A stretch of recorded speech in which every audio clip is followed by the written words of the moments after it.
Orang bilang, patah hati paling menyakitkan bukan saat cinta ditolak, tapi ketika sudah diambang bahagia, lalu semuanya hancur begitu saja. Dan bagi Alia, luka itu masih terlalu segar. Pernikahannya dibatalkan 2 minggu sebelum hari H. Undangan sudah tersebar. Gaun pengantin tergantung rapi di lemari, gedung sudah dibayar lunas. Tapi satu pesan dari calon suaminya mengakhiri segalanya. Maaf, aku tidak yakin ini yang aku mau. Sejak itu, dunia Alia runtuh. Ia mengurung diri, menghapus media sosial, dan menghindari semua orang. Kota Jakarta tiba-tiba terasa terlalu sempit, terlalu bising, dan terlalu penuh kenangan yang menyakitkan. Ia butuh ruang untuk bernapas. Tempat yang tak ada sinyal, tak ada orang yang mengenalnya, tempat untuk melupakan semuanya, meski hanya sebentar. Itulah alasan ia menerima tawaran pamannya, Pak Wiryo, untuk tinggal sementara di rumah tua keluarga mereka di pesisir selatan Jawa.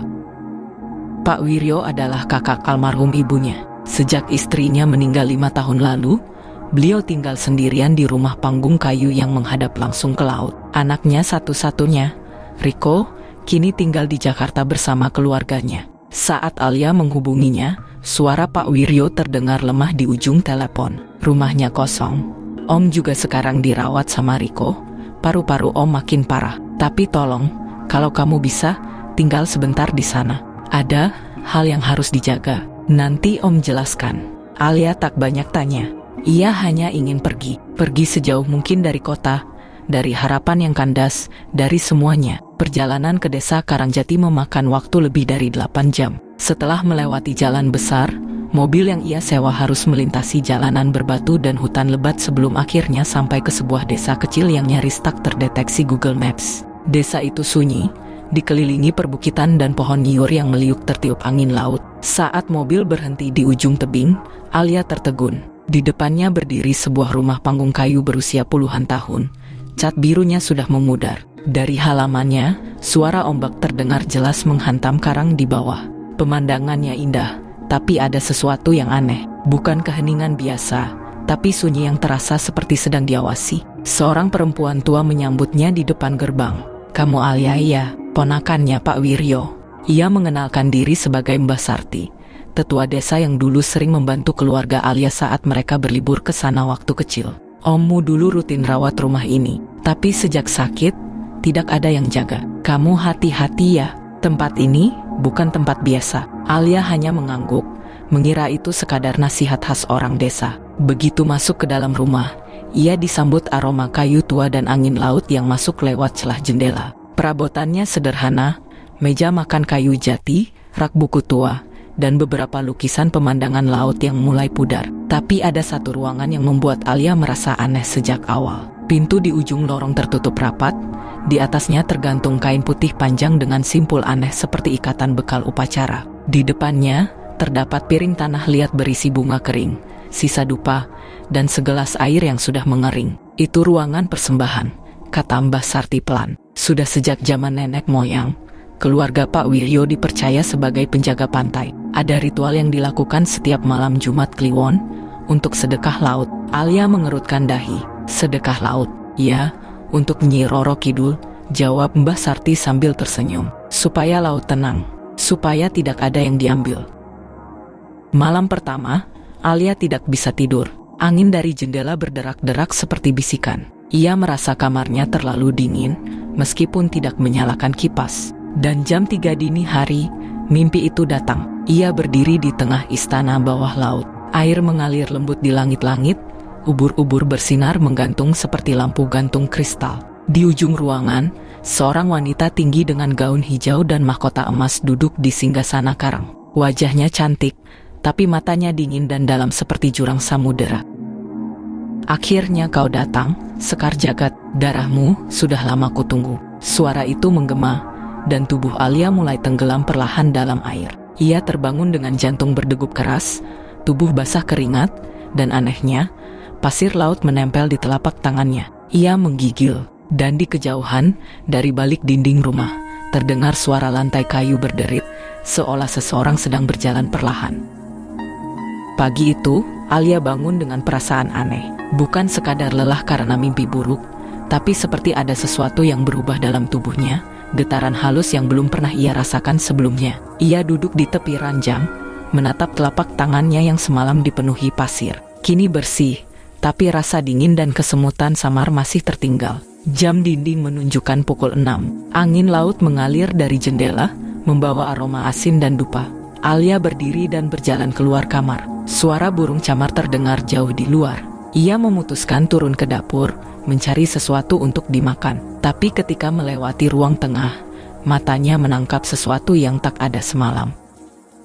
Di atas meja, ada sebuah buku tua berbalut kain hijau. Ukurannya tidak besar, tapi kain pembungkusnya berbau wangi kemenyan. Ada simpul khas seperti di ruangan terlarang semalam. Alia menyentuhnya ragu-ragu. Saat dibuka, halaman pertama bertuliskan tangan Latin yang kaku tapi rapi. Ritual pangruat Laut Selatan untuk penerus garis Sekar Jagat. Alia tertegun. Sekar Jagat, nama yang disebut wanita dalam mimpinya. Ia membuka lembaran-lembaran berikutnya. Di dalamnya, tercatat tata cara upacara yang asing dan mistis. Sesajen berupa bunga 7 rupa, minyak wangi dari melati asli, kain hijau panjang yang harus direndam di laut, dan mantra dalam bahasa Jawa kuno, yang harus diucapkan tepat saat ombak pertama menyentuh batu persembahan. Buku itu juga mencatat tanggal-tanggal penting. Setiap Jumat Kliwon, pada tengah malam, di tebing batu Watu Sewu, tempat suci di mana para penjaga pantai leluhur Alia pernah memimpin ritual. Alia merinding. Ia belum menceritakan mimpi itu pada siapapun. Tapi buku ini, rumah ini, seakan tahu semua isi kepalanya. Hari itu Alia memutuskan pergi ke pasar kecil di desa, ingin mencari udara segar dan sekaligus mencari bunga. Di sana, ia bertemu kembali dengan Mbah Sarti, yang sedang membeli dupa dan beras merah. "Kamu mimpi semalam ya?" tanya Mbah Sarti tiba-tiba, seolah membaca pikirannya. "Kok Mbah tahu?" "Semua yang punya darah Sekar Jagat pasti mimpi dulu sebelum dipanggil. Rumah ini memang tempat penjaga, tapi sudah lama tidak ada yang menggantikan. Waktu Pak Wiryo sakit, desa ini jadi sering bermasalah. Laut makin sering murka, ombak makin tinggi, beberapa nelayan hilang. Ada yang bilang, sang ratu sedang mencari penjaga baru." Alia menatap wajah keriput Mbah Sarti yang tampak serius. "Saya nggak ngerti, apa maksudnya penjaga? Ini cuma rumah keluarga kan? Rumah ini gerbang. Penjaga bukan hanya jaga rumah, tapi jaga keseimbangan. Kalau penjaga tidak melakukan ritual, laut bisa mengambil yang dia mau, anak, suami, bahkan jiwa." Kata-kata itu membuat jantung Alia berdetak lebih cepat. Pikirannya langsung ke mantan tunangannya. Perpisahan itu mendadak dan tidak masuk akal, seperti ada sesuatu yang diambil darinya. Jangan-jangan. Malamnya, Alia mencoba tidur lebih awal. Tapi tepat tengah malam, suara-suara dari balik jendela membangunkannya. Ada suara gamelan samar, dan bau melati menyusup ke dalam kamar. Ia membuka jendela, tapi halaman rumah kosong. Tidak ada orang, hanya suara ombak dan bisikan lirih. Waktumu hampir tiba. Ketika ia menoleh ke dalam kamar, ia terdiam. Kain hijau panjang, yang semestinya ada di rak atas lemari, sekarang terlipat rapi di atas ranjang, basah, dan mengeluarkan bau laut. Keesokan paginya, Alia menemukan secarik kertas terselip di dalam buku tua. "Jumat Kliwon ini, lakukan persembahan di Watu Sewu. Jika tidak, warisanmu akan ditolak, dan laut akan menuntut gantinya." Dan Jumat Kliwon tinggal 3 hari lagi. Hari Jumat datang dengan langit yang aneh. Sejak pagi, awan menggumpal pekat di langit barat. Meski cuaca seminggu terakhir selalu cerah, angin berembus lebih kencang, membawa aroma asin laut yang terasa lebih berat, lebih basah, seperti membawa pesan. Warga desa Karangjati mulai menutup warung lebih awal. Anak-anak dilarang keluar rumah selepas maghrib. Beberapa rumah terlihat menggantungkan janur dan bunga melati di depan pintu. Alia memperhatikan semuanya dari jendela rumah paman, dengan jantung yang semakin tidak karuan. Di ruang tengah, kain hijau panjang telah terlipat rapi di atas nampan anyaman bambu, bersama bunga 7 rupa, sebotol minyak wangi melati, dan sepotong kain putih polos. Buku tua yang ia temukan sebelumnya terbuka pada halaman berjudul Tata Laksana Pangruat Laut Persembahan Pertama Sang Penjaga. Ada langkah-langkah yang harus dilakukan. Bunga harus ditebar di atas batu Watu Sewu tepat saat air pasang mulai naik. Kain hijau harus dicelupkan ke ombak pertama sambil melantunkan mantra Jawa kuno. Minyak melati diteteskan ke dahi, sebagai simbol penyatuan diri dengan laut. Persembahan ditutup dengan menyalakan dupa dan mengucap janji kesetiaan sebagai penjaga garis sekar jagat. Pukul 11 malam, Mbah Sarti datang menjemput dengan lentera minyak dan wajah yang lebih serius dari biasanya. "Kita harus berangkat sekarang. Kalau terlambat, ombak bisa menolak persembahanmu." Alia hanya mengangguk. Ia mengenakan kebaya putih sederhana dan kain batik hitam polos. Di lehernya tergantung liontin perak kecil, satu-satunya peninggalan ibunya yang dulu sering ia abaikan. Kini, entah kenapa, benda itu terasa hangat, seolah menyatu dengan denyut nadinya. Mereka berjalan kaki melewati jalan setapak menuju tebing Watu Sewu, sebuah formasi batu karang runcing yang berdiri memanjang di pinggir pantai. Tampak seperti gigi naga raksasa yang menyembul dari laut. Di sanalah para penjaga dulu melakukan ritual persembahan. Angin semakin kencang. Ombak menghantam karang dengan suara gemuruh yang menggema, seperti suara makhluk raksasa yang sedang tertidur gelisah. Di kejauhan, suara gamelan terdengar samar, padahal tidak ada satupun orang yang membawa alat musik. Alia berdiri di atas batu utama, tepat di tengah-tengah Watu Sewu. Lentera ditaruh di tepi batu. Mbah Sarti berdiri beberapa langkah di belakangnya, menunduk, berdoa dalam bisikan Jawa halus. Tangan Alia gemetar saat ia mengambil bunga dan menebarkannya ke laut. Bunga itu tersapu ombak pertama yang naik dengan cepat. Airnya dingin luar biasa, seperti menyentuh kulit mayat. Lalu, dengan napas yang berat, ia merendam kain hijau ke dalam air sambil membaca mantra dari buku tua yang telah ia hafalkan. "Datang Segoro Kidul, kawulo ngaturaken sesaji pengruat, saking titisan sekar jagat, kulo nyuwun pangestu, njogo garis warisan panjenengan." Begitu kata terakhir diucapkan, angin berhenti, benar-benar berhenti. Laut yang bergemuruh tiba-tiba menjadi senyap. Tidak ada ombak, tidak ada angin, tidak ada suara. Hanya detak jantung Alia yang terasa seperti genderang perang dalam tubuhnya. Tiba-tiba, dari tengah laut, cahaya hijau kebiruan muncul. Bukan cahaya biasa, tapi seperti aurora yang menyembur dari dasar laut, membentuk siluet sosok tinggi dengan rambut panjang mengambang dalam air. Sosok itu perlahan muncul dari kabut laut. Gaunnya seolah terbuat dari gelombang. Mata hitam pekatnya menatap lurus ke arah Alia. "Nyi Roro Kidul, warisanmu telah dipanggil.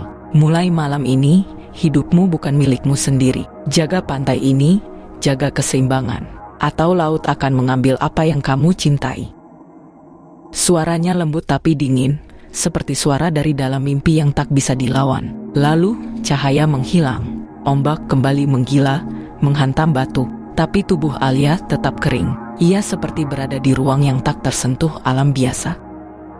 Saat kembali ke rumah, Alia merasa tubuhnya ringan, tapi pikirannya berat. Dan malam itu, ia bermimpi berdiri di tengah laut yang tenang, dengan istana megah di kejauhan. Suara ibunya terdengar dari balik kabut, berkata, "Jangan lari, Alia. Ini bukan kutukan, ini panggilan." Pagi hari setelah ritual di Watu Sewu, Alia terbangun dengan rasa tubuh yang asing. Rasanya seperti bangun dari tidur panjang yang melelahkan. Tapi bukan karena fisik. Lebih dalam dari itu, jiwanya seperti ditarik ke dimensi lain, lalu dikembalikan dalam keadaan baru. Di cermin kamar, ia menatap wajahnya. Tidak ada yang berubah secara drastis, tapi sorot matanya lebih dalam, lebih tajam, seolah ia bisa melihat sesuatu yang tidak terlihat. Ketika mencuci muka di sumur belakang, ia sempat menunduk untuk mengambil air, dan saat menatap pantulan di air sumur itu, ia melihat bukan dirinya sendiri. Pantulan itu tersenyum lebih dulu sebelum ia bergerak, dan di belakang bayangan itu, samar-samar, laut terlihat mengamuk meski rumah itu jauh dari pantai.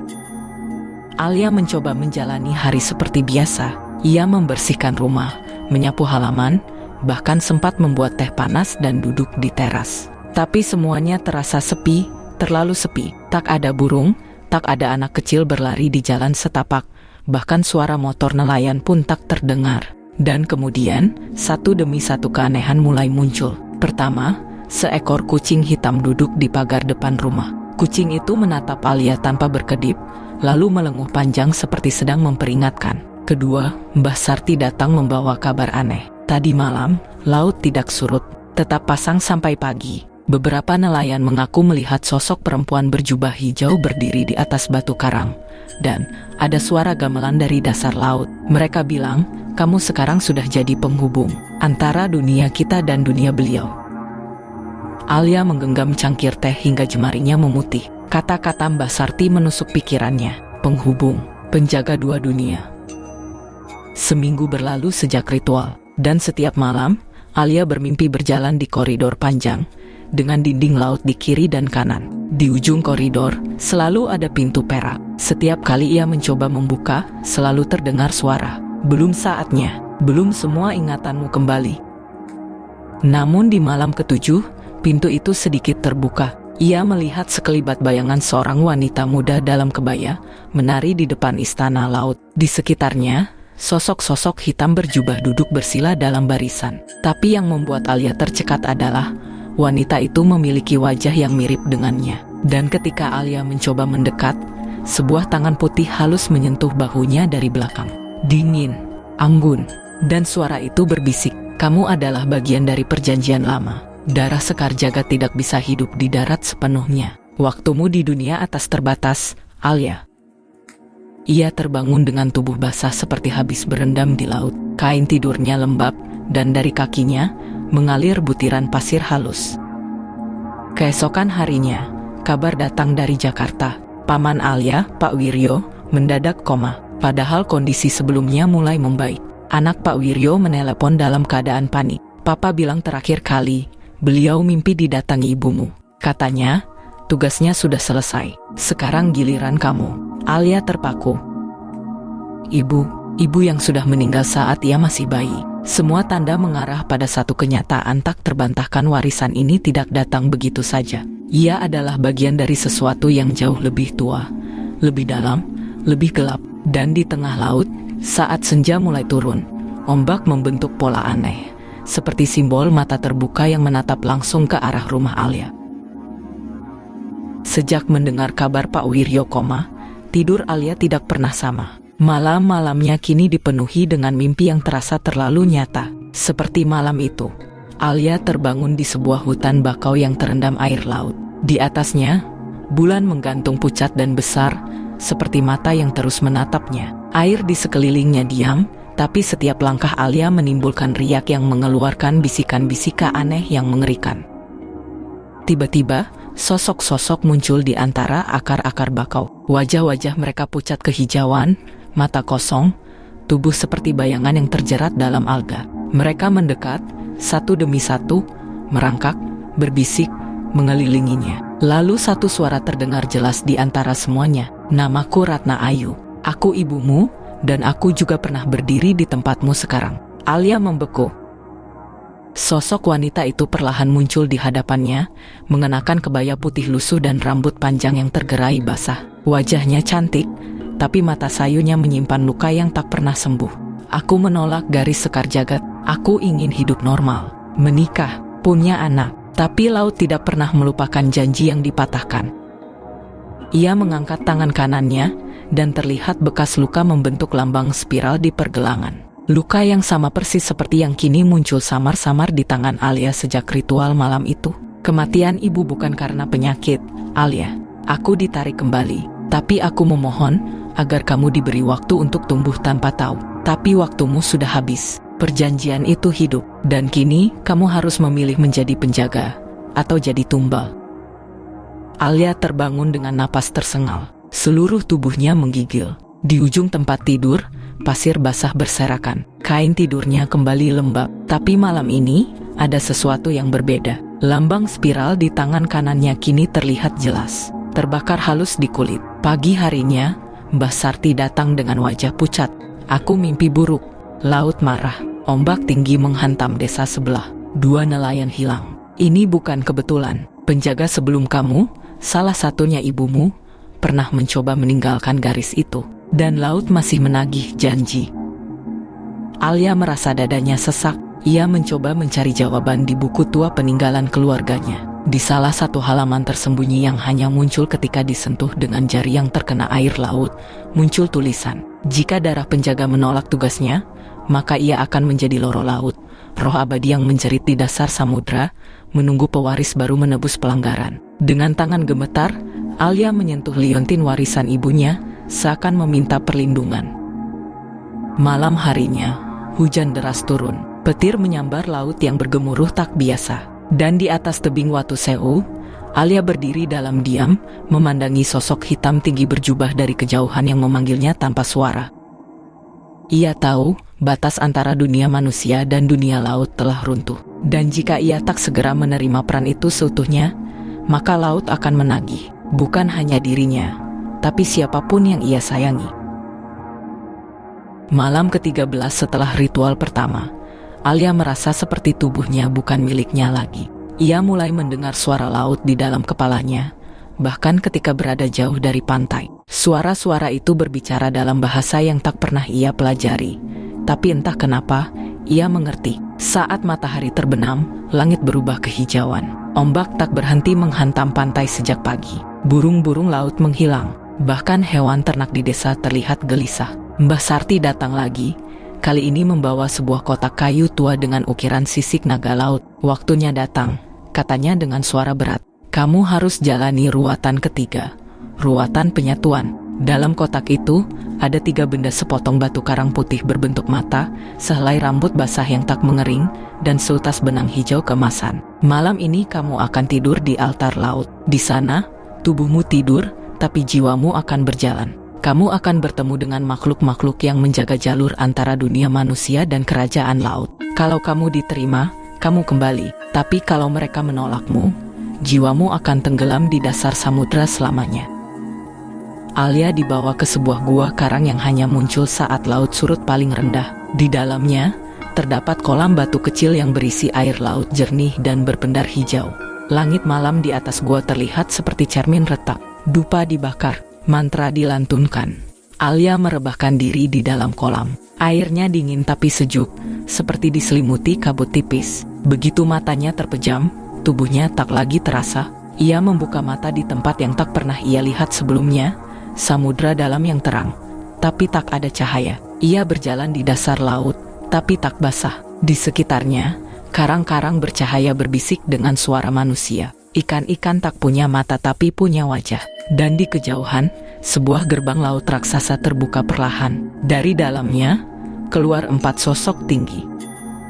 Seorang perempuan setengah duyung dengan kulit sisik putih dan mata tak berkelopak, bernama Nyai Tunjung Biru, penjaga waktu laut. Seekor naga laut tua dengan tanduk patah, si raksasa samudra, pengawas perjanjian leluhur. Seorang anak kecil berkepala 2 yang menangis tanpa henti, bayang laut, penjaga gerbang roh-roh jahat. Dan terakhir, Nyi Roro Kidul sendiri, bermahkotakan kerang raksasa, gaunnya menjuntai seperti kelambu dari kabut. Alia berdiri di hadapan mereka. Suaranya tak keluar, tapi pikirannya terbaca. Kenapa aku? Karena darahmu membawa 2 sisi yang mencoba melarikan diri, dan yang berani kembali. Nyi Roro Kidul melangkah maju. Perjanjian sekar jagat bukan kutukan, tapi tanggung jawab menjaga keseimbangan. Laut menyimpan segala yang dibuang dunia atas rahasia, kemarahan, kenangan, bahkan dendam. Jika kamu menerimanya, kamu akan hidup setengah di dunia atas, setengah di sini. Jika menolak, maka seluruh garis keturunanmu akan terhapus dari lautan. Dan laut tidak akan melupakan pengkhianat. Alia terdiam, tapi dalam hatinya, suara ibunya kembali terdengar. Maafkan aku dulu yang lari, tapi ibu tahu kamu kuat, Alia. Jangan takut jadi jembatan antara 2 dunia. Dengan napas berat, Alia mengambil benang hijau keemasan yang muncul di tangannya. Ia melilitkannya ke pergelangan tangan kanan, menyatukan takdirnya dengan laut. Tiba-tiba, cahaya menyilaukan meledak di sekeliling. Ombak terbalik, suara genderang dari dasar samudra. Dan dari tubuh Alia, cahaya berbentuk bunga mekar keluar dari dada, lambang sekar jagat. Ia terbangun di dalam gua, dengan Mbah Sarti menangis lega di sisi kolam. Kamu kembali, dan sekarang, kamu penjaga sejati. Dari malam itu, garis batas antara manusia dan laut tak bisa lagi dihindari oleh Alia. Ia telah menjadi bagian dari perjanjian yang tak bisa dibatalkan. Dan di kejauhan, badai laut yang tadinya mengancam, mendadak tenang. Seolah laut baru saja menerima kembali penguasa sahnya. Pagi itu terasa aneh sejak Alia membuka mata. Udara di kamar terasa lebih berat, seolah lautan sendiri menempel di dinding. Ia duduk di tempat tidur dengan kepala berdenyut, seolah semalam ia bermimpi berat, tapi tak satu pun yang ia ingat. Lalu ia melihat kertas catatan di meja kayu dekat jendela. Tulisan tangan, tapi bukan miliknya. Laut tidak pernah diam, bahkan saat kau berpaling. Alia membeku. Tulisannya terlalu halus, terlalu teratur. Ia tidak pernah menulis seperti itu. Ia memandangi tangannya, lalu pundaknya. Ada bekas luka merah samar seperti digores sesuatu dari dalam kulit. Bentuknya melengkung seperti simbol gelombang. Hari-hari berikutnya berjalan seperti mimpi. Alia mulai kehilangan waktu. Ia duduk di dapur dan tahu-tahu sudah malam. Ia menatap laut dan sadar sudah berdiri di sana selama 2 jam. Tapi yang paling mengganggu adalah suara itu. Awalnya hanya bisikan samar, seperti gema dari bawah tanah laut. Tapi makin hari makin jelas dan makin dekat. Suara-suara banyak orang berbisik dalam waktu yang bersamaan. Dan ketika Alia melawan, suara itu mulai meninggi. Diam, diam, aku yang berkuasa. Alia mulai merekam dirinya sendiri untuk memastikan apa yang terjadi saat ia tak sadar. Dalam satu video, ia melihat dirinya berjalan ke halaman belakang, menggali tanah di dekat sumur tua, dan menyanyikan lagu berbahasa Jawa kuno yang belum pernah ia dengar. Di video lain, ia berbicara ke kamera, tapi bukan dengan suaranya. Suara itu lebih dalam, bergetar, seperti berasal dari dasar laut. Alia tercekik oleh rasa takut. Ia menemui Mbah Sarti, tapi perempuan tua itu malah menangis melihat lengan Alia. Garis air laut membentuk semacam aksara kuno di kulitnya. Dulu, ibu kamu juga begini. Tapi dia lari. Dia tolak semuanya. Kamu harus kuat. Karena kalau tidak, suara itu bukan lagi hanya di kepalamu. Dia akan menggantikan kamu. Malam itu, Alia mencoba ritual pemurnian di depan altar laut. Tapi saat ia membakar dupa dan membaca mantra, tiba-tiba ia berteriak dalam bahasa yang tak dikenalnya sendiri. Matanya memutih dan tangannya mencakar tanah. Dari mulutnya keluar suara, tawa perempuan. Tawa itu mengerikan, tetapi juga menyayat hati. Setelah sadar, Alia menemukan dirinya berlutut di pasir. Di depan altar, cermin perunggu kecil yang ia letakkan seminggu lalu, yang harusnya digunakan untuk refleksi diri saat ritual, retak di tengah. Tapi di retakan itu, wajah yang terlihat bukan wajah Alia, melainkan perempuan bermahkota laut dengan mata kosong. Kini Alia sadar menerima takdir bukan akhir, itu baru awal. Ia bukan hanya akan menjalani tugas sebagai penjaga, tapi juga dipakai sebagai medium oleh kekuatan besar yang belum sepenuhnya bisa ia pahami. Dan di balik suara-suara itu, ada rahasia lain yang mulai muncul. Kenapa ibunya dulu lari? Apa yang sebenarnya ditinggalkan oleh penjaga generasi sebelumnya? Karena ternyata, tidak semua warisan dari laut adalah berkah. Bertahun-tahun sudah berlalu. Desa pesisir itu kini tidak lagi sama. Dulu desa itu penuh bisik takut saat malam, ombak jadi penanda bencana, dan laut adalah makhluk lapar yang kadang menelan anak-anak dengan diam. Tapi sejak Alia menjadi penjaga, semua berubah. Orang-orang menghormatinya, bukan dengan suara keras, tapi dalam keheningan yang khidmat. Setiap pagi, ada yang meninggalkan bunga di batu pemujaan, atau sesajen kecil di bawah pohon waru. Mereka tak pernah mengetuk rumah Alia sembarangan. Bahkan anak-anak pun tahu jika ingin bermain di pantai, sebutlah nama Alia. Seperti mantra pelindung.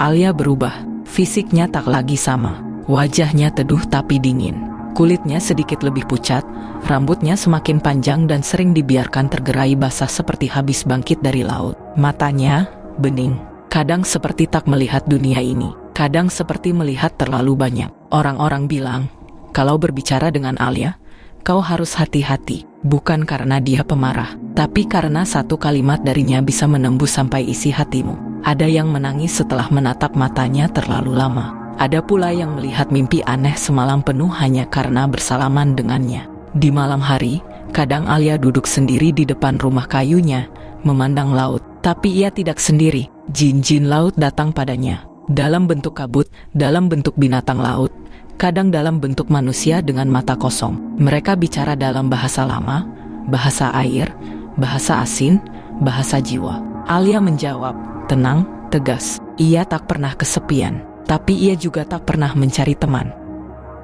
Pernah ada pria datang melamarnya, seorang nelayan muda yang jatuh cinta pada keteduhan Alia. Tapi Alia hanya tersenyum. Kalau kamu ingin selamat dari laut, jangan mencintai aku. Ia tahu, darahnya adalah warisan, dan kutukan akan selalu mencari jalur baru untuk hidup. Maka ia memutuskan tidak akan menikah, tidak akan punya anak, cukup sampai di dirinya. Ia akan jadi pintu terakhir. Tidak akan ada generasi berikutnya yang harus mendengar suara dari dalam laut. Setiap kali ada anak hilang di laut, mereka memanggil Alia. Ia akan berdiri di tepi pantai, menutup mata, dan berkata, "Di balik karang timur." Dan benar, anak itu akan ditemukan. Setiap badai datang, orang-orang berkumpul di rumahnya. Alia duduk membaca mantra, memanggil jin penenang gelombang, meminta waktu agar nelayan bisa pulang. Dan setiap tanggal kematian ibunya, Alia melepaskan bunga ke laut, tak pernah lupa. Sampai akhirnya, usia mulai menyentuhnya, rambutnya mulai memutih, suaranya lebih pelan, tapi matanya tetap sama. Pada tahun ke-33 sejak ia menjadi penjaga, Alia berjalan ke laut, seperti biasa. Tapi kali ini, ia tak kembali. Warga menemukannya duduk di atas batu karang, wajahnya menghadap horizon, senyum kecil di bibirnya. Air pasang telah menyentuh kakinya, dan tubuhnya perlahan menghilang ke dalam ombak, tanpa jejak. Di rumahnya, hanya tersisa buku catatan. Halaman terakhir bertuliskan, "Kutukan ini berhenti padaku. Laut kini sunyi. Aku sudah menjadi bagian darinya. Jangan menangis. Jangan sembah aku. Hanya ingatlah, laut harus dihormati." Sejak itu, tak ada lagi penjaga. Tapi laut di desa itu tetap tenang. Anak-anak tumbuh tanpa takut bermain pasir. Nelayan kembali dengan tangkapan yang melimpah. Hanya setiap malam Jumat Kliwon, seseorang akan melihat sosok perempuan berdiri di atas karang. Rambut panjang, mata bening, dan jika kau cukup berani menatap matanya, kau mungkin bisa mendengar suara laut yang berbisik. "Aku bukan ratu, bukan dewi, bukan legenda. Aku hanya perempuan yang memilih menjadi batas antara kalian dan kegelapan."